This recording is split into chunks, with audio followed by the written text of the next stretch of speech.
Imam Malik rahimahullah ta'ala mengatakan, lan yusliha akhir hadhil ummah illa ma aslaha awwalaha. Tidak akan bisa memperbaiki kondisi orang-orang yang akan datang, orang-orang yang kemudian generasi akhir dari umat ini, kecuali dengan apa yang telah memperbaiki kondisi orang-orang pertamanya. Tidak ada kerusakan berkaitan dengan seksualitas misalnya yang lebih parah dibanding zaman jahiliyah. Di zaman jahiliyah itu apalagi namanya perempuan, sampai ada orang tua di masa itu sudah hal yang umum kalau malu dan merasa mendapatkan musibah, mendapatkan bencana kalau punya anak kok perempuan. Sehingga ada yang mengubur anaknya hidup-hidup. Di saat itu perempuan itu bisa berzina dengan banyak orang, dan kalau dia hamil, dia milih salah satunya. Pasang bendera. Hari ini nggak ada yang kayak gitu.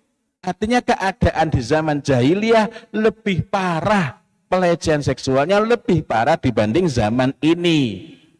Tetapi setelah itu yang muncul adalah sebaik-baik generasi, standar moralnya tertinggi, jangankan kok sampai berzina, sentuhan dengan lawan jenis saja merupakan pelanggaran besar. Sehingga orang lebih memilih tertusuk tangannya oleh besi daripada menyentuh kulit lawan jenis. Artinya standar moralnya mengalami perubahan yang sangat fundamental. Tapi sebelum masuk ke sana, mari kita perbincangkan dulu mengapa kejahatan itu kok muncul. Mengapa muncul kejahatan? Ya. Pertama ialah pada anak juga bisa demikian, bisa hanya perilaku iseng, bisa juga awalnya nggak sengaja, gitu ya, nggak sengaja tapi berkelanjutan sebelum berkenaan dengan penyimpangan seksual. Contoh, ada anak bersin, lalu keluar sesuatu dari hidungnya, ngenai temannya. Ini kan nggak sengaja. Temannya lalu menampakkan reaksi jijik. Ketika melihat itu ada beberapa kemungkinan. Pertama, dia merasa bersalah, lalu berusaha melakukan tindakan korektif, minta maaf, membersihkan bekas ingusnya, dan lain-lain. Ini tindakan yang baik. Yang kedua, dia senang lihat temannya kayak gitu.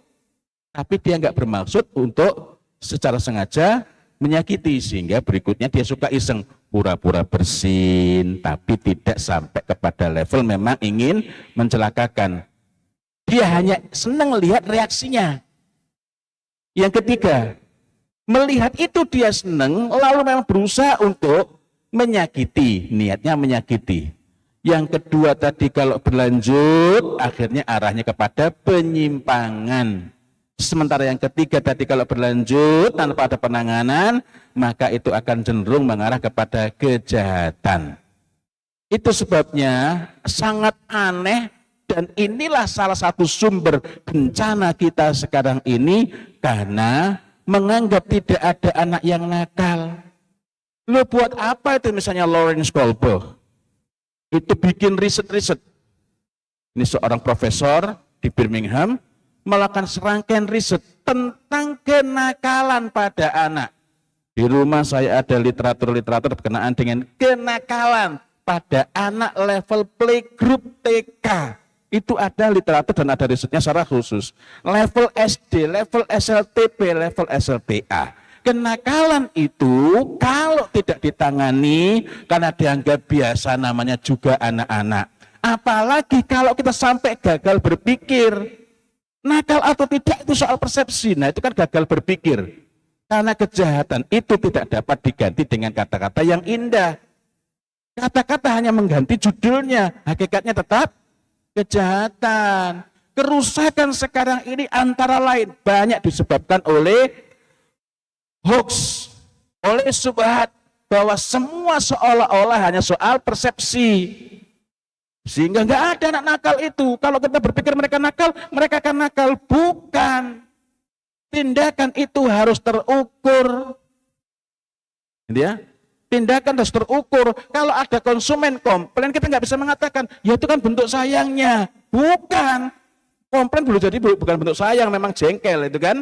Nah, artinya memang harus terukur. Tindakannya begini, ada tindakan tanggapan yang sifatnya sesuai. Kalau nggak sesuai, maka yang terjadi adalah masalahnya semakin melebar atau semakin bertambah parah.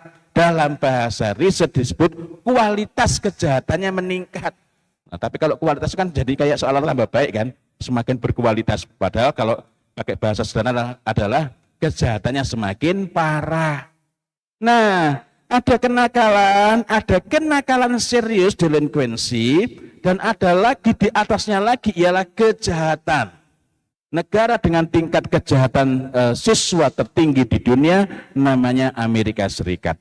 Dibedakan antara classroom crime, kejahatan di ruang kelas, dan student crime, kejahatan yang dilakukan oleh siswa meskipun dilakukannya bukan di sekolah, pembunuhan, pemerkosaan, dan lain-lain. Awalnya apa? Penyimpangan maupun kenakalan yang ditoleransi. Di negeri kita, mohon maaf, banyak pakar parenting bahkan mengatakan itu soal persepsi. Walaupun kata pakar tadi masih perlu ditinjau kembali. Kenapa? Karena ini sesuatu yang kita perlu terus menggali landasannya. Saya nggak berani disebut pakar, kecuali kalau maknanya pakar apa-apa jadi sukar, nah, itu lain lagi ya.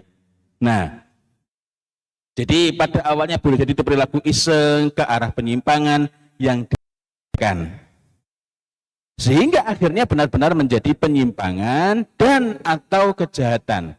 Kok pakai dan atau? Bisa penyimpangan dan kejahatan. Banyak kejahatan seksual berawal dari penyimpangan. Apalagi kalau misalnya pelakunya itu santri misalnya. Wah, ini paling cepat, paling pintar hafalannya. Kalau dipecat ya eman-eman. Itu artinya kita bukan mengambil kemungkinan manfaat, tetapi mengabaikan mafsadat kerusakan. Padahal menjauhi kerusakan, bahkan menjauhi madarat, itu didahulukan daripada mengambil manfaat. Sehingga walaupun anak itu sangat bagus hafalannya, kalau ada kerusakan dari segi perilaku semacam itu, harus langsung di-cut,